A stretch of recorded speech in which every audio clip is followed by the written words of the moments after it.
जय हिंद। स्वागत है आपका नॉलेज की नई दुनिया में। मैं नितेश श्रीवास्तव आपका स्वागत करता हूं। तो नॉलेज की नई दुनिया में एक कड़ी और जोड़ते हैं और आज आपको रूबरू कराते हैं ऐसी हस्ती से जो परिचय की मोहताज नहीं है और छोटा सा उनका नाम है, लेकिन काम बहुत बड़े बड़े से हैं। तो मैं आज आपको बताने वाला हूँ गौतम बुद्ध के बारे में। Do you know about anything of Siddharth? अगर आप सिद्धार्थ को जानते हैं ना, तो गौतम बुद्ध से जोड़ पाएंगे उनको, कि गौतम बुद्ध ही बचपन में सिद्धार्थ हुआ करते थे। तो बात उस समय की है, 563 ईसा पूर्व की कपिलवस्तु लुम्बिनी नामक स्थान था। राजा शुद्धोधन का दरबार लगा हुआ था। राजा शुद्धोधन बैठे हुए थे और तभी कालदेव और कौंडिन्य नामक ब्राह्मण की एंट्री होती है और सभी उनके सम्मान में खड़े हो जाते हैं। राजा शुद्धोधन भी खड़े हो जाते हैं। ज्ञान को हमेशा प्रणाम किया गया है, ज्ञान को हमेशा तवज्जो दी गई है और होना भी चाहिए। जहाँ ज्ञानियों का सम्मान होता है, राष्ट्र वही आगे बढ़ पाते हैं। जिसका जैसा साहित्य होता है वैसा ही उस संस्कृत के चरित्र का निर्माण होता है। तो कालदेव आ चुके थे और आते ही उन्होंने राजा को आशीर्वाद दिया ऐसे कि राजा शुद्धोधन, आपके यहाँ एक पुत्र का जन्म होने वाला है और वो पुत्र बहुत प्रतापी राजा बनेगा। और इतना कहने के बाद थोड़ा सा रुक गए और बोले, राजन, वो राजा जी, ऐसे तो नहीं कहा था, राजन कहा था उन्होंने। कहा, राजन, या तो वो राजा बनेगा या बहुत बड़ा सन्यासी बनेगा। ढलती उम्र थी राजा शुद्धोधन की, एक पुत्र भी प्राप्त होने वाला था। अब उनके दिमाग में संशय घर कर गया, यदि ये मेरा बेटा सन्यासी हो गया तो मारा का होगा, मतलब हमारे राज्य का क्या होगा, मतलब उत्तराधिकारी कौन बनेगा, और मैं मर गया तो मुखाग्नि कौन देगा। ये सारी बातें उनके दिमाग में आने लगी। अभी पुत्र का जन्म भी नहीं हो पाया है। एक शक का बीज जो था वो वटवृक्ष बन करके राजा शुद्धोधन के दिमाग में घर कर गया था। और ये बातें महामाया को उन्होंने बताई। महामाया भी उन्हीं बातों को सोचकर बहुत ही कभी कभी अपसेट हो जाती थी, मतलब दुखी हो जाती थी। इंग्लिश और अपसेट तो नहीं होती होंगी, तो इंग्लिश की बातें नहीं हो रही थी, तो दुखी हो जाती थी। और वो घड़ी भी आती है जब सिद्धार्थ का जन्म होता है और कालवाड़ी कहें या जो होना था वो पहले से लिख गया था। 7 दिन के बाद में महामाया की मृत्यु हो जाती है। 7 दिन के बाद महामाया की मृत्यु हो जाती है। इनके जन्म के समय अत्यधिक खून बह जाने के कारण माता की मृत्यु हो जाती है, महामाया की। कहते हैं जब किसी बच्चे का जन्म होता है तो बच्चे का ही जन्म नहीं होता, माँ का भी पुनर्जन्म होता है। स्थितियाँ बड़ी ही क्रिटिकल कंडीशन में होती हैं। कोई भी बच सकता है और कोई भी नहीं बच सकता है। तो महामाया 7 दिन के बाद खत्म हो जाती है। जिम्मेदारी की बात आती है कि अब ये पुत्र कैसे पाला जाएगा। तो राजा शुद्धोधन के लिए ढाई माना नहीं मिलेंगी राज्य में, ऐसा तो नहीं हो सकता। पन्नाधाय जैसी माया भी हुई है जिन्होंने दूसरे के पुत्र को बचाने के लिए अपने पुत्र का बलिदान कर दिया। तो ढाई माँ बहुत सी मिल सकती थी, लेकिन जब अपने की बात आती है, अपने प्यारे की बात आती है, अपनों की बात आती है, तो कोई अपना ही हो तो अच्छा होता है। और इस चीज की जिम्मेदारी उठाती हैं महामाया की बहन प्रजापति गौतमी। ऐसा नहीं कि प्रजापति गौतमी के पुत्र नहीं था, आनंद उन्हीं का पुत्र था। प्रजापति गौतमी उनका पालन पोषण शुरू कर देती हैं। सिद्धार्थ जो हैं आगे गौतम बुद्ध होने वाले हैं, लेकिन महामाया के जाने के बाद प्रजापति गौतमी उनकी माता हो जाती हैं। आगे जैसे ही बड़े होते जाते हैं, शिक्षा दीक्षा का इंतजाम किया जाता है। माने हुए ऋषियों के द्वारा उनको शिक्षाएं दी जाती हैं। फिर भी एक कहावत है, होनहार बिरवन के होठ चीखने पात, कि पूत के पांव पालने में ही दिखने लगते हैं कि कैसा वो आगे बढ़ेगा। पूत सपूत का धन संचय। तो उनके इन हाव भाव को देख करके आपस में बातें किया करते थे राजा शुद्धोधन और प्रजापति गौतमी। क्या किया जाए, ये तो अकेले एकांत में बैठ जाता है आंखें बंद करके और मनन किया करता है, पता नहीं क्या सोचता रहता है, बहुत कम बातें करता है, अपने जैसे युवा लोगों में खेलता कूदता भी नहीं है। वो बड़े हो रहे थे और राजा शुद्धोधन ने उनके लिए ऋतुओं के अनुसार महल बनवा दिए थे। उनके बाहर आना जाना कुछ नहीं था। वो कूप मंडूक की तरह हो गए थे, कुएं के मेढक की तरह हो गए थे कि बरसात आ गई है तो ये महल में रहेंगे, गर्मी आएगी तो इस महल में रहेंगे, ठंडक आ गई तो इस महल में रहेंगे। और उनके नौकर चाकर भी सब युवा रखे जाते ताकि उन्हें बुढ़ापा, रोग, मृत्यु, ये सब बातें उनको पता ना चले, जो उनको सन्यास की ओर अग्रसर कर दे। बचपन की एक घटना बताता हूँ सिद्धार्थ की। सिद्धार्थ जा रहे थे टहलने, अपने उपवन में टहल रहे थे। चलते चलते यूं ही रुक जाता हूँ मैं, बैठे बैठे यहीं खो जाता हूँ मैं, कहते कहते ही चुप हो जाता हूँ मैं। ये सवाल उठते थे सिद्धार्थ के मन में, लेकिन वो अंतरात्मा से उठे आवाज थे, वो मोहब्बतें फिल्म का गाना नहीं था। वो उपवन में टहल रहे होते हैं कि अचानक हवा में फड़फड़ाहट की आवाज आती है, फड़ फड़ फड़ फड़ फड़, पंखों के फड़फड़ाने की आवाज आती है। वो नजरें उठा करके देखते हैं कि उनके सामने एक हंस आकर के गिरता है और हंस के सीने में खून निकल रहा होता है। हंस खून से लथपथ था, तीर उसके चुभा हुआ था। सिद्धार्थ ने देखा, दौड़कर उसके पास पहुंचे। मे आई हेल्प यू, ऐसा उन्होंने कहा नहीं, लोग कहते हैं पहले। उन्होंने उसको उठा लिया और गोद में भर लिया, उसको ले जाकर के सरोवर के पास ले गए, खून की सफाई करी, तीर को निकाला। और ये इतना सब कर रहे थे जो उसी समय देवदत्त आ गया।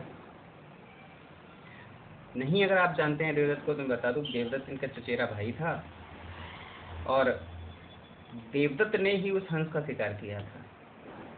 देवदत्त ने उस हंस को जो दंश दिया था, जो सर चलाया था, जो नाराज चलाया था, जो सरसराता हुआ आया था सर और चुभ गया था, हंस को दंश दे रहा था। देवदत्त आया, हाथ में तीर धनुष लिए हुए, बड़े भौकाल के साथ, इट इज माइन, ये मेरा है। सिद्धार्थ ने कहा, ये मेरा है। देवदत्त और सिद्धार्थ में तूतू और मैमे होने लगी। तूतू और मैमे का मतलब समझते हैं, बकरी की बात नहीं कर रहा हूँ मैं, ना तूतू में कुत्तों की बात कर रहा हूँ। तूतू मैमे का मतलब ही मेरे हिसाब से यही होता होगा कि दो कुत्ते अगर तूतू कर रहे हो तो तूतू हो सकता है, बकरी मैमे में कर सकती है। तूतू मैमे होने लगी ऐसे ही उनसे आपस में कि ये मेरा है, ये मेरा है, ये मेरा है। अब मेरा मेरा मेरा, लेकिन किसका, कैसे डिसाइड होता? अब वो हंस को लेकर के कहने लगे, हम राजा के दरबार में चलते हैं, जिसके प्रति निर्णय आएगा वो इसको ले जाएगा। देवदत्त निश्चिंत था कि मैं वहां पर अपना पक्ष ये कह करके रखूंगा कि शिकार पर एक क्षत्रिय का ही हक होता है, जिसने उसका शिकार किया है, हक उसका होता है। और वो खुश भी था कि भरे दरबार में मुझे थोड़ा सा अलग ही अटेंशन मिलेगी बिना टेंशन के। और वो दरबार में पहुंचता है, राजा शुद्धोधन के सामने बड़ी पसोपेश वाली स्थिति पड़ जाती है, सांप सुंदर वाली स्थिति पड़ जाती है कि किसकी तरफ फैसला सुना दें। एक तरफ बेटा, दूसरा तरफ भतीजा। शुद्धोधन ने अपने मंत्री की तरफ देखा, मंत्री जी क्या किया जाए, कुछ कंत्री बना दिखाइए। तो मंत्री जी ने क्या किया, ऐसे ऐसे खोपड़ी हमारे जैसी तो नहीं थी, उनके बाल थे, ये उड़ गए हैं, धीरे धीरे आते रहेंगे, जैसे चैनल ग्रो करता जाएगा वैसे ही बाल भी बढ़ते जाएंगे। ये जिम्मेदारी सब आप लोगों पे है, जिस जल्दी चैनल को आगे बढ़ाएंगे उस जल्दी इसमें से निकलना शुरू हो जाएंगे। तो उन्होंने अपने गूगल बाबा से पूछा क्या किया जाए, तो गूगल बाबा ने आइडिया दे दिया। उन्होंने एक स्टूल मंगाया, कहा एक स्टूल लेके आइए बड़ा सा, और बीच में रख दीजिए, हंस को उस पर रख दीजिए, ये हंस जिसके पास जाना चाहेगा उसके पास चला जाएगा। देवदत्त आपको ये हंस क्यों दे दिया जाए? देवदत्त ने कहा कि मैंने इसे मारा है, इस पर मेरा हक है। फिर सिद्धार्थ की बारी है। सिद्धार्थ आपको ये हंस क्यों दे दिया जाए? ये हंस मुझे चाहिए, मुझे ही मिले। क्यों? क्योंकि मैंने इसे बचाया है। मारने वाले से बचाने वाले का अधिकार अधिक होता है। तर्क दोनों के मजबूत थे, लेकिन निर्णय तर्कों पे ऐसे कैसे कर दिया जाता? दोनों तर्क ही मजबूत थे, क्या करते? तब कहा गया इस हंस को उस स्टूल पे या मेज पे रख दिया जाए और हंस से कहा जाए आजा आजा आजा, ए मेरे हंस आजा। ऐसे नहीं कहा गया होगा, वो बाहों की तरफ फैला दिया गया हो ऐसे। तो देवदत्त जब पहले आगे बढ़ा तो हंस डर गया, डर के मारे सिमटने सा लगा, जैसे ये भी आएगा इसका गला घोट देगा, मतलब मार देगा।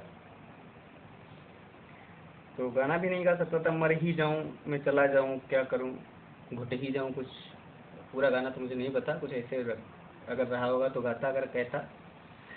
लेकिन जब सिद्धार्थ ने उसकी तरफ हाथ बढ़ाया तो मानो हंस गा उठाओ, इस प्यार से मेरी तरफ ना देखो, प्यार हो जाएगा। तो मानवता और नैतिकता वो भाव है जो प्रेम से ओतप्रोत होता है, जो जानवरों को भी आपकी तरफ आकर्षित कर सकता है। आप जानवर बन जाओ, बात दूसरी हो जाती है, उनको खो करके, उन भावों को खो करके। हंस तो सिद्धार्थ को मिल गया था, लेकिन देवदत्त उस खुन्नस को दिमाग में रखे हुए था।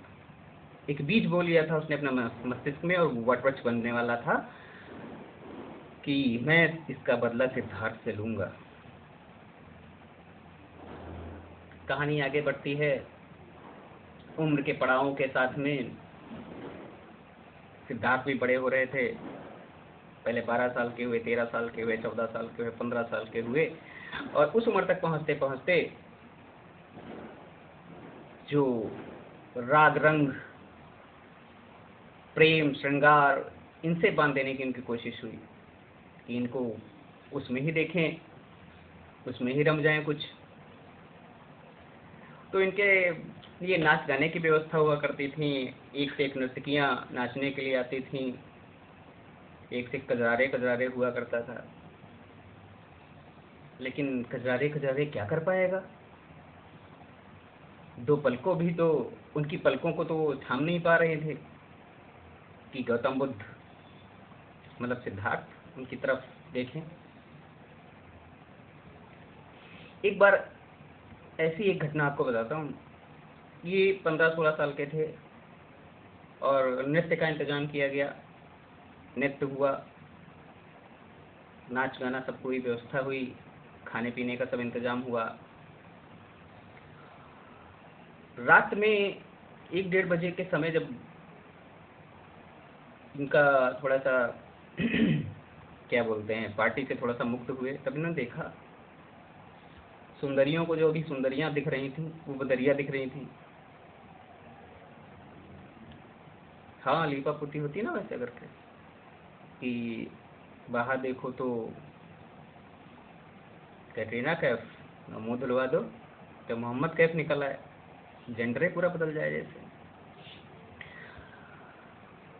तब सिद्धार्थ सोचने लगे ये सब क्या है जिंदगी, रक्त मांस हड्डी के ढेर पे जड़ा हुआ है चाम, और देख के इसकी सुंदरता हमारी हो जाए नींद हराम। ना ना ना ना ना, गलत बात था, ये सब ना हो सकेगा।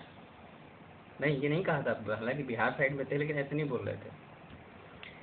तो उन्होंने क्या किया, वहां से हटे, सुंदरियों को देखा, वापस आए, और उसी दिन से उन्होंने कहा कि आज से कोई भी पार्टी वार्टी का इंतजाम नहीं होगा।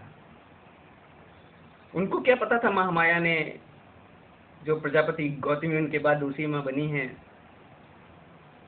उनका काम वो संभालेंगी और सिद्धार्थ को बड़े से मोह माया में बांध देंगी, मतलब उनका विवाह कर दिया जाएगा। 16 वर्ष की अवस्था थी, यशोधरा के साथ उनका विवाह हो जाता है। एक 15-16 साल के लड़के के लिए विवाह का मतलब समझते हैं? उसकी दुनिया सिमट जाती है वहीं तक। और क्या चाहिए था जिंदगी में? राजा का लड़का है, घर में बीवी है, टीवी तो नहीं रही होगी तब, तो और क्या चाहिए जिंदगी में? लेकिन जिंदगी में तो बहुत कुछ चाहिए था। सिद्धार्थ को चाहिए था, और किसी को चाहिए होता चाहे नहीं होता, लेकिन उनको चाहिए था। राजा शुद्धोधन भी निश्चिंत हो गए थे कि अब तो भैया आ गई 5वीं अम्मा, अब इनको संभालेगी। तो जिनको 5वीं अम्मा के बारे में नहीं पता है तो आपको बता दूं, इंसान की 3-4 माएँ तो आप जानते होंगे, 5वीं अम्मा भी होती है, जिनसे माँ के बाद में पूछ के पहले उनसे जाना पड़ता है। बीबी कहते हैं उसको लोग, हमें तो पता नहीं। तो सिद्धार्थ का विवाह हो गया था यशोधरा के साथ, लेकिन यशोधरा जिन स्थितियों से बाहर से आई थी, उन स्थितियों में सिद्धार्थ नहीं पले बड़े थे। यशोधरा सब कुछ बताया करती थी, बाहर ऐसा है, बाहर ऐसा है, बाहर ऐसा है, बाहर ऐसा है, लेकिन वो तो गए ही नहीं। क्यों नहीं गए? राजा शुद्धोधन को डर था कहीं ये बाहर की दुनिया को देखने के बाद में कहीं और कुछ न सोचने लग जाए। लेकिन होनी को कौन टाल सकता है? होनी को अनहोनी करने वाला धोनी तो वहां पे नहीं था ना, जो उसको टाल देता और कहता अरे जाओ भैया टहली आओ, मंसूरी घूमी आओ, यहाँ घूमाओ, वहाँ घूमाओ, मौज करो, ऐश करो। ऐसा नहीं हो रहा था। एक बार ऐसी घटना घटी कि राजा शुद्धोधन महल में नहीं थे और सिद्धार्थ ने चन्ना को बुलावा भेज दिया। चन्ना जो था वो सारथी था, जैसे कृष्ण सारथी बने थे महाभारत में अर्जुन के, ऐसे ही। तो चन्ना और छंदक ने सुना कि सिद्धार्थ ने बुलाया है और रथ को तैयार करके लाने को कहा है, तो प्यारा सा घोड़ा उनका कंथक लाया गया। सारथी ने रथ को तैयार किया, लेकिन उनको ले जाने से मना कर दिया कि आप महल के बाहर नहीं जा सकते। सिद्धार्थ ने पूछा क्यों नहीं जा सकते? तब उन्होंने कहा कि राजा शुद्धोधन का ये आदेश है कि आप बाहर नहीं जा सकते। तो सिद्धार्थ ने कहा क्या राजा शुद्धोधन अब यहाँ पे हैं? कहा नहीं है। उनके बाद राजा कौन होगा? कहीं आप होंगे। तो मैं तुम्हें आदेशित करता हूँ कि सिद्धार्थ को बाहर ले जाया जाए घुमाने के लिए। बिठा लिए भाई रथ पे, घोड़ा चल पड़ा, कटबक कटबक कटबक कटबक।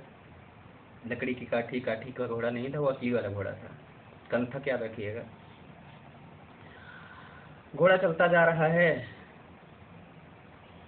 छंदक उसको ले जा रहे हैं, सिद्धार्थ बैठे हुए हैं। बाहर की दुनिया बहुत अच्छी लग रही है, पेड़ हरे भरे उनको दिख रहे हैं, हालांकि महल के अंदर भी पेड़ हरे भरे थे। आगे जा रहे थे, अचानक उनको बूढ़ा दिख गया, और जैसे ही बूढ़ा दिखा चौंक गए सडनली, अचानक। What is this? छंदक, चन्ना, अरे रुको रुको रुको, ये क्या था? कि ये मनुष्य ही है, ये बूढ़ा हो गया है। बूढ़ा हो गया है, बूढ़ा का मतलब क्या होता है? चन्ना छंदक ने कहा कि व्यक्ति पहले जैसे आप जवान हो, उसके बाद आप और बड़े होते जाओगे, फिर बूढ़े हो जाओगे। देखो मैं बूढ़ा होने लगा हूँ, मेरे बाल देखो यहाँ से, मेरे तो यहाँ से नहीं दिख रहे हैं, तो सफ़ेद होने लगे हैं।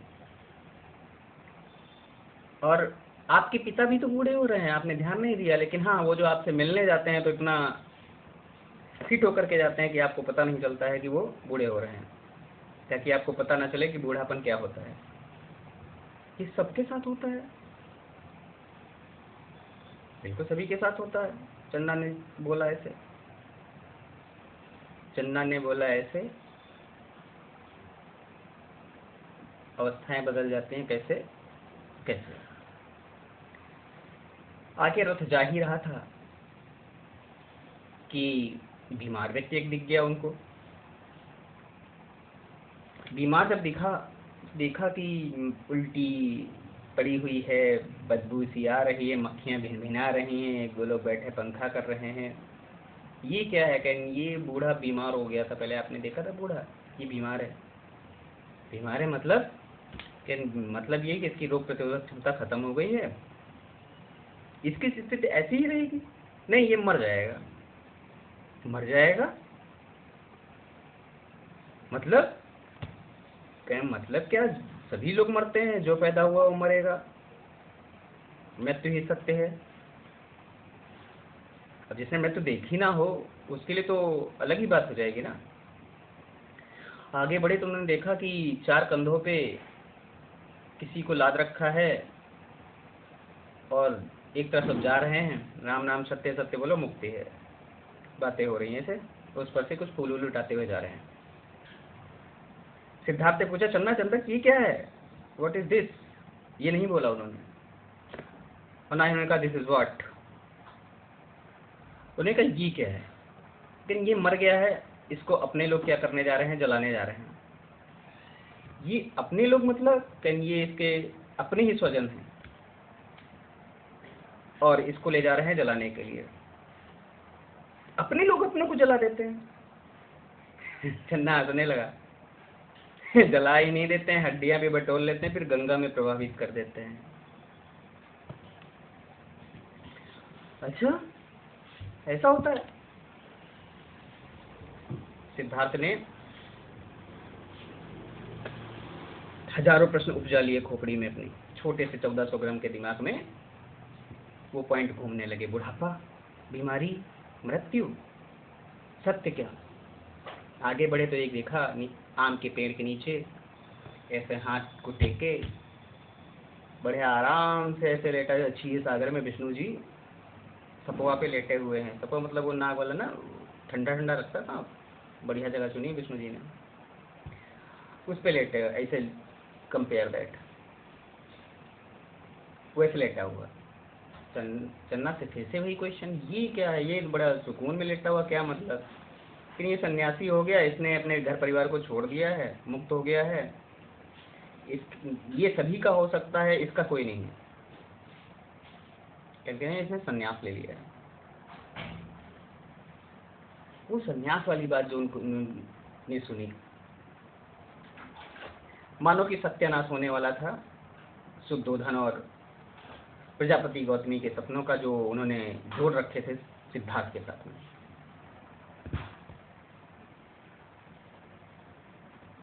वो लौट कर आते हैं और फिर से वही काम उनका लग जाते हैं अपने चिंतन मनन में। एक बार बाद अपने बाग में बैठे हुए चिंतन मनन कर रहे थे, 28 वर्ष की अवस्था हो चुकी थी। एक दासी दौड़ती हुई आती है और कहती है, सिद्धार्थ सिद्धार्थ आपके यहाँ पुत्र का जन्म हुआ है। तो जब ये कहते हैं पुत्र का जन्म हुआ है तो सिद्धार्थ बोलते हैं, पुत्र कहाँ, ये तो राहु है, मेरे पैरों में मोह की एक जंजीर और बढ़ गई। तो दासी तो यही एक्सपेक्ट करके आई थी कि भी जाएंगे, जैसे बताएंगे पैसा लुटाएंगे, ये ले जाओ, ये ले जाओ, सोना ले जाओ, चांदी ले जाओ, हीरा ले जाओ, बाबू ले जाओ, झुमका जो कुछ भी होता है सब ले जाओ यार, जो कुछ भी। एक्सपेक्टेशन तो यही रही थी, लेकिन बेचारी कुछ ना पाई। फिर राजा शुद्धोधन के पास पहुंची। राजा शुद्धोधन बहुत खुश, पोता हुआ है पोता, अरे वाह मजा आ गया। वहां से उसको कुछ मिला, धनवन मिला। तो उसने बताया कि सिद्धार्थ बहुत खुश हैं। सिद्धार्थ ने उसका नाम भी डिसाइड कर दिया है, राहुल का है, राहुल। तो उसका नाम राहुल ने बताया था, वो जाके वहां तक राहुल हो गया। तो यशोधरा और सिद्धार्थ से उत्पन्न हुआ पुत्र राहुल अभी 1 ही साल का हुआ था। 29 साल हो चुके थे सिद्धार्थ की उम्र को, और ज्ञान की पिपासा जो उनमें उठ रखी थी वो नहीं बुझ रही थी। एक बार वो तय करते हैं कि चलिए गृह त्याग कर दिया जाए, संन्यास ही ले लेता हूँ, देखता हूँ जिन सवालों से मैं जूझ रहा हूँ उनके जवाब मिलेंगे या नहीं मिलेंगे। 29 वर्ष की अवस्था में रात में ये निकलते हैं, पर्दे की आड़ से बच्चे को और यशोधरा को देखते हैं। इतनी भी हिम्मत नहीं होती कि वहां तक जाएं, कहीं पैरों की थाप से वो जग न जाएं और वो बंधन बन के ना तैयार हो जाएं। जा रहे हो लौट के आना, कहीं ऐसा ना कह दे यशोधरा।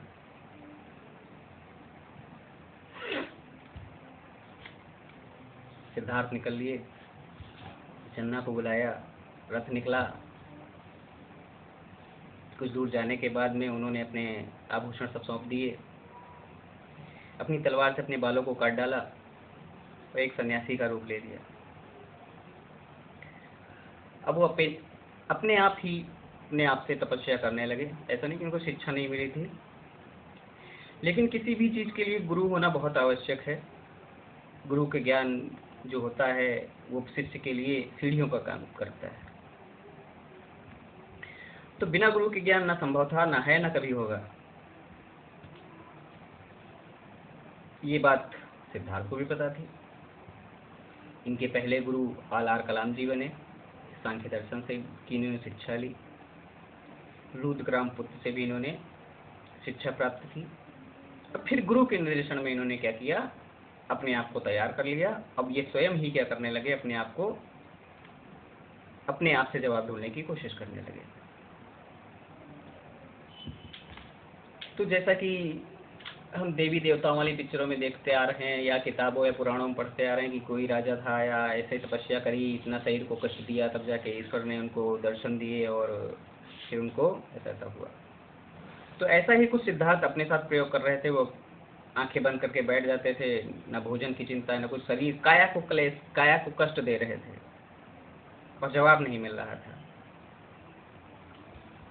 तो कहते हैं एक बार ये आंखें बंद करके समाधि लगा करके बैठे थे, उधर से कुछ औरतें गाना गाती हुई जा रही थीं कि वीणा के तारों को इतना मत खींचो कि वो टूट जाए, या वीणा के तारों को इतना ढीला भी मत छोड़ दो कि इनसे कोई भी स्वर उत्पन्न ना हो।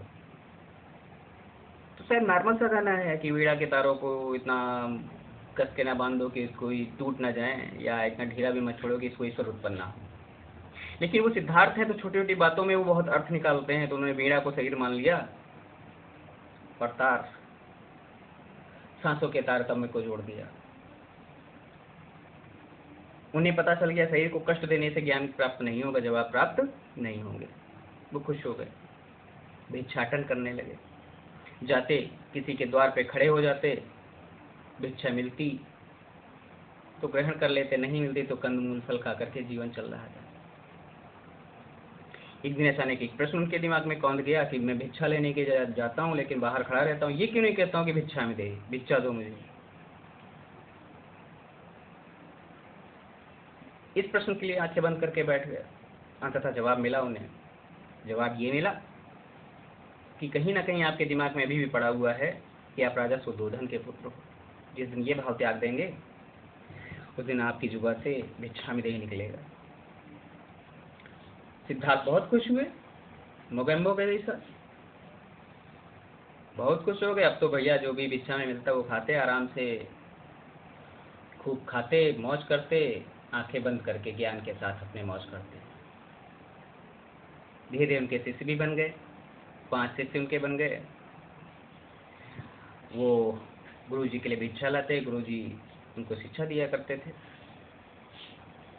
तो एक समय की बात है, निरंजा फल्गु नदी के किनारे पीपल वृक्ष के नीचे जहाँ बैठा करते थे, वहीं से एक बारात निकली और उस सुजाता नाम की कन्या जिसका विवाह था, उसने पीपल के वृक्ष से कहा, दुआ मांगी कि मेरा पुत्र का जन्म होगा तो मैं पायस चढ़ाऊंगी। पायस जानते हैं, खीर को कहा जाता है।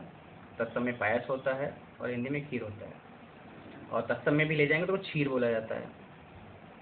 क्षीर सागर सुना है, दूध का सागर। तो बात ये हुई कि कुछ समय के बाद उसके यहाँ पुत्र का जन्म होता है और वो अपनी एक दासी को भेजती है कि जाओ देखो, वहाँ सफाई वफाई कराओ, वहाँ पे खीर चढ़ाने चलेंगे पीपल वृक्ष को, वट वृक्ष देवता को। आते हैं, साफ सफाई वहाँ पे होती है, देखते हैं कि गौतम बुद्ध आंखें बंद किए बैठे हैं, तो उसे लगता है कि वटवृक्ष देवता जो हैं वो साक्षात रूप लेकर के बैठे हुए हैं। वो जाकर के बोलते हैं कि हमको लगता है कि साक्षात देवता ही वहाँ पर बैठे हुए हैं ऋषि के रूप में। तो वो जाती है, पायस खीर लेकर के वहाँ पहुँचती हैं, और जैसे ही वो खीर का कटोरा वहाँ पे रखती हैं, गौतम बुद्ध की नाक में महक चली जाती है। विसरण का नियम लगता है, फिजिक्स तब भी थी, अब भी है, और जब तक पृथ्वी रहेगी तब तक रहेगी। महक उड़ करके उनके नाक में पहुँच जाती है, नाक में जाती है, प्रतिवर्ती क्रिया लग जाती है, और लार लार आने लगती है, दरियाने लगती है लार। 1.5 लीटर निकल जाती है ना दिन भर में। तो उन्होंने भैया कटोरा उठाया और पूरी खीर चाप गए। ऐसा भी नहीं कि ऐसे लेते और ऐसे छिटक देते, अपने चेलों को दे देते कि ले यार तुम टेस्ट कर लो। लेकिन गुरु क्या करता है, गुरु ही जानता है ना, गुरु की महिमा गुरु जाने। तुम हो दिमाग से हल्के, तुम क्या माने। तो पांचों चेला ने देखा कि हम भैया मांग के लाते हैं, बनाते हैं, गुरु जी को खिला देते हैं, आंखें बंद किए बैठे रहते हैं। जब आंखें खोलते हैं 2-4 उपदेश दे देते हैं, याद रखना जिंदगी में ये काम आएगा, और कोई काम ही नहीं है। खीर अकेले के लिए चाप दिए, थोड़ा हमको दे देते तो क्या कुछ घट जाता। उन चेलों में से कोई ना कोई चेला ऐसा निकला जिसने और चेलों को भ्रमित और ज्यादा कर दिया, और 5 चेला भाग गए, गुरुदेव अकेले रह गए। क्या उनको लगा होगा कि उसके बाद गौतम का या सिद्धार्थ का जीवन खत्म हो जाएगा? नहीं हो सकता, ऐसा नहीं हो सकता। वो 5 चेला भाग के सारनाथ चले आए। सारनाथ जानते हैं, उस समय मृगदाव बोला जाता था, क्योंकि हिरण बहुत ज्यादा हुआ करते थे। ऋषपत्तनम भी उस समय उसको बोला जाता था, ऋषियों का जमावड़ा लगा रहता था। तो वहां वो पहुंच जाते हैं। इधर सिद्धार्थ को निरंजना फल्गु नदी के किनारे पीपल वृक्ष के नीचे बैसाख पूर्णिमा की रात इनको ज्ञान प्राप्त हो जाता है। क्या संसार दुखों से भरा है, दुख का कारण इच्छाएं हैं। यस, मैं भी मानता हूं कि दुख का कारण इच्छाएं हैं। आपको वही इच्छा पालनी चाहिए जिनको आप मेहनतों के द्वारा पा सको। ज्ञान प्राप्त होते ही सिद्धार्थ बुद्ध हो गए थे, और उन्होंने सोचा कि मैं ये ज्ञान जो है अपने चेलों को दूंगा। कहाँ गए होंगे, दिमाग में आया चलो सारनाथ चलते हैं। वहाँ गए तो 5 चेलाओं को इन्होंने अपना उपदेश दिया। सारनाथ में ही इन्होंने धर्म चक्र परिवर्तन कर दिया। इनका जो धर्म का सिस्टम था वो वैदिक धर्म के खिलाफ हो गया था, क्योंकि वैदिक धर्म में हिंसा बहुत होती थी, बलियां चढ़ाई जाती थी, ऊंच नीच का बहुत ज्यादा प्रपंच हो गया था, और इसी के खिलाफ सिद्धार्थ हो गए थे। तो धर्म चक्र परिवर्तन की जब बात आती है तो आपको बनारस याद रखना पड़ेगा। सारनाथ 5 शिष्यों को उपदेश देते हैं। उपदेश के साथ ही उद्देश्य भी निश्चित था कि दुनिया में इस बात को फैलाना है कि हिंसा नहीं होनी चाहिए। अहिंसा की जब बात आती है तो पहले गौतम बुद्ध का नाम आता है, फिर लोग महात्मा गांधी को याद करते हैं। तो सिद्धार्थ बुद्ध हो गए थे और बहुत से लोगों के विरुद्ध हो गए थे। कहानी ऐसे ही बढ़ रही थी। श्रावस्ती में उन्होंने बहुत ज्यादा उपदेश दिए। श्रावस्ती में उन्होंने बहुत ज्यादा उपदेश दिए। सबसे अधिक जो उपदेश थे उनके श्रावस्ती में हुए। श्रावस्ती में एक कहानी आपको बताता हूँ। अंगुलीमाल का नाम सुना होगा, एक बचपन में कहानी सुनी होगी। उंगलियां काट लेता था, जानता था लोग लाइक कमेंट नहीं करेंगे, इसलिए हमको लगता वो अंगूठा चक्कर में उंगली काट लेता था। धोखे मिल गया, वो अंगूठा काटना चाहिए था उसे। तो श्रावस्ती में जंगल बहुत ज्यादा था, तो वहाँ के लोगों ने कहा महाराज जंगल की तरफ मत जाइयो, अंगुलीमाल रहे, उंगलियां काट ले रहे। किधर रहता है अंगुलीमाल? वह जंगल में इधर रहता है। सिद्धार्थ चल पड़े, गौतम बुद्ध चल पड़े, उनके पीछे भीड़ चल पड़ी। लेकिन जैसे ही जंगल बढ़ता जा रहा था, आगे वो बढ़ते जा रहे थे, भीड़ पीछे से कम होती जा रही थी। आगे बढ़ते जा रहे हैं, बढ़ते जा रहे हैं। जिसे ना जिस्म का भय हो, जिसने सत्य को जान लिया हो, उसके लिए भय क्या, अंगुलीमाल क्या, इंसान क्या, जानवर क्या, असुर क्या, दैत्य क्या, दानव क्या। अचानक ही आवाज आती है, ठहर जा। सिद्धार्थ नहीं ठहरते और आगे बढ़ते जा रहे हैं। फिर से आवाज आती है, ठहर जा। पेड़ हिलता है, पेड़ से कूद पड़ता है एक फरसा बड़ा सा लिए हुए, खंजर सा बड़ा सा फरसा, गले में बड़ी सी माला, उंगलियां कटी हुई, बड़ी बड़ी मुच्छे, बड़े बड़े बाल, बिखरे बिखरे झबरे झबरे बाल, एकदम लाल लाल आंखें और बड़ी बड़ी मुच्छे। उसको देखा, अंगुलमाल सामने खड़ा है और गौतम बुद्ध उसके सामने बिल्कुल है, कोई भाव नहीं उनके चेहरे पे, डर जैसा। अंगुलमाल भी सोच रहा है हमारा नाम सुन के कहीं ऐसे लोग 9-2-14 हो जाते हैं, और ये ऐसे खड़े मुस्किया रहे हैं। बोले, मैं तो ठहर गया, तू कब ठहरेगा। ये शब्द थे सिद्धार्थ के, मैं तो ठहर गया, तू कब ठहरेगा। अंगुलमाल चौंक गया, मेरे सामने कोई बोलता नहीं है, कैसे कह रहे हैं कि मैं तो ठहर गया, तू कब ठहरेगा। ये उंगलियां काटते हो संख्या बढ़ाने के लिए, लो मेरी उंगलियां काट लो, ये सब काट लो, और मेरी मुंडी भी काट लो, तुम नीचे लटका लेना, माला के जैसा होता है, अच्छा लगेगा। सिद्धार्थ से बातें हो रही थी अंगुलमाल की। बदल गया अंगुलमाल, वो बदल गया और शिष्य बन गया। सिद्धार्थ की ख्याति बहुत दूर दूर तक फैल रही थी। बिंबसार भी उनका शिष्य बन गया था। अजातशत्रु बिंबसार का लड़का हुआ करता था और देवदत्त का मित्र हुआ करता था। देवदत्त ये चाहता था कि वो आम्रपाली से विवाह कर ले, और आम्रपाली एक नाचने वाली थी।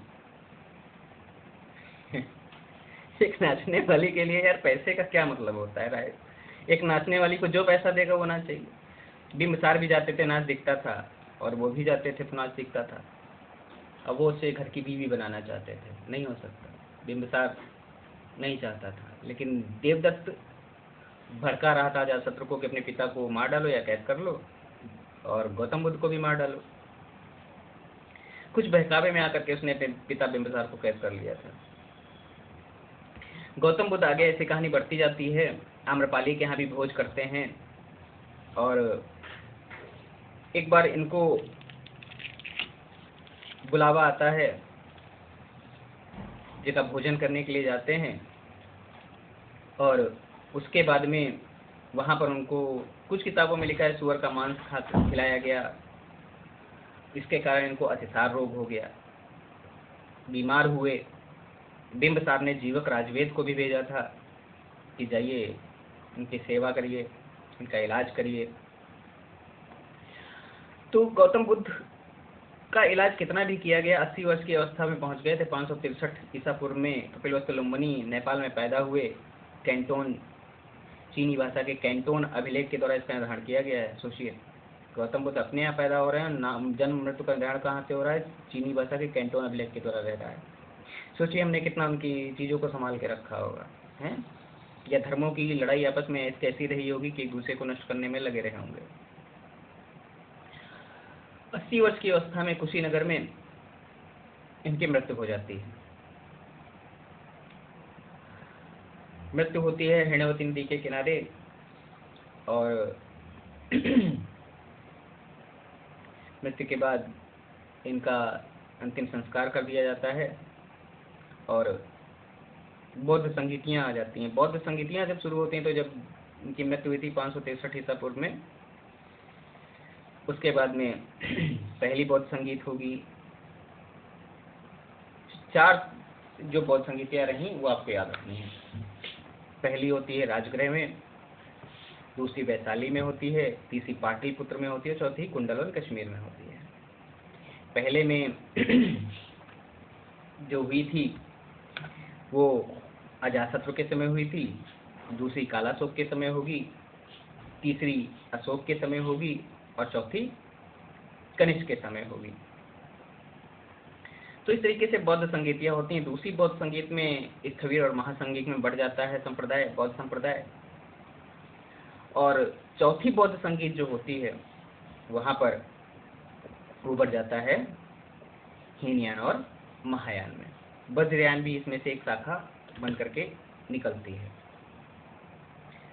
तो गौतम बुद्ध ने 80 वर्ष के जीवन को लगाने के बाद में एक तथ्य निकाला था कि दुनिया में दुख है और दुख के कारण है इच्छाएं पालना अच्छी बात है। इंसान ही इच्छाएं पालता है और उन्हें पूरा भी कर सकता है। अच्छी बात तो ये है, इंसान ही पूरा उसे कर सकता है। तो सिद्धार्थ, जिनके जन्म से पहले ही भविष्यवाणियां हो चुकी थी, वो भविष्यवाणी बिल्कुल सही सिद्ध हो गई। क्या? कि आपका पुत्र या तो राजा बनेगा या फिर बहुत बड़ा सन्यासी बनेगा। वो सन्यासी ऐसा बना सन्यासी कि सारे जहां में उसका नाम हो गया। उन्होंने एक संघ बनाया, बौद्ध संघ की बात आती है। बौद्ध संघों को बौद्ध विहार बोला जाता है। और बात आई एक दिन आनंद से सिद्धार्थ की बातें होने लगी, महिलाओं को भी तो अधिकार होना चाहिए संघ में प्रवेश करने का। तो सिद्धार्थ ने पहला जो प्रवेश महिलाओं के लिए जो शुरुआत की, वो प्रजापति गौतमी को ही मिला था। प्रजापति गौतमी जो थी, वो बौद्ध संघ में प्रवेश पाने वाली प्रथम महिला बनी थी। बौद्ध धर्म का प्रचार आगे बहुत ज़्यादा होता रहा, आगे बढ़ती रही चीज़ें और लोग शामिल भी हो रहे थे। ऊंच नीच का कोई भेदभाव नहीं था। और ऐसे ही आप बौद्ध धर्म के बारे में जानते हैं कि बौद्ध धर्मी हो गया था अशोक को उपगुप्त ने शिक्षा दी थी बौद्ध धर्म की। तो वो भी हिंसा छोड़ के हिंसा के मार्ग पर चलने लगा था। तो सिद्धार्थ जो थे, सिद्धार्थ की कहानी यही थी। उम्मीद करता हूँ ये कहानी अच्छी लगेगी आपको। कहानी के तरीके से पढ़ेंगे तो आपके लिए भी याद रखना आसान होगा। तो उम्मीद करता हूँ वीडियो अच्छा लगेगा आपको। वीडियो अच्छा लगा है तो अपने पढ़ने वाले दोस्तों को शेयर करिएगा, कमेंट करिएगा। अगला टॉपिक कौन सा हो ये बताइएगा, कोशिश करूँगा उस टॉपिक पे वीडियो बनाने की। मिलता हूँ अगले वीडियो में। आप अपना और अपनी तैयारी का ख्याल रखें। अपने लिए जिएँ, अपनों के लिए जिएँ, अपने सपनों के लिए जिएँ, क्योंकि सपने सिर्फ इंसान ही देखता है और उनको पूरे करने की क्षमता भी इंसानों में होती है। मिलते हैं अगले वीडियो में, तब तक के लिए जय हिंद, विजय हिंद। और हाँ, हमारे बढ़ते हुए बालों के साथ सब्सक्राइबर भी बढ़ते जाइए। जितने भी लोग आपके पढ़ने वाले हैं उनसे मिलते जाइए और सब्सक्राइबर को बढ़ाते जाइए। मिलता हूँ अगले वीडियो में, तब तक के लिए जय हिंद, विजय हिंद।